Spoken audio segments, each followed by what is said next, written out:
বেশি একটা শেয়ার করে না, কমেন্ট করে না।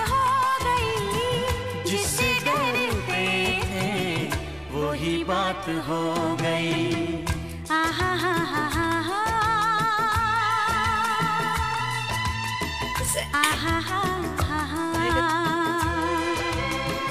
যাদের কাছে ভালো লাগে মিষ্টি লাউয়ের পাতা ঝটপট নিবেন, সিদ্ধ বসাই দিবেন, বসাইয়া পেঁয়াজ রসুন তেজপাতা যদি থাকে একসাথে সিদ্ধ বসাইয়া যেভাবে পাটা কেটে নিবেন।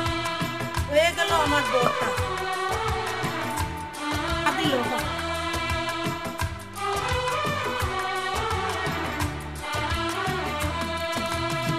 কি স্বাদ যে হবে এই ভর্তাটা, যে খাবেন সে বলবেন।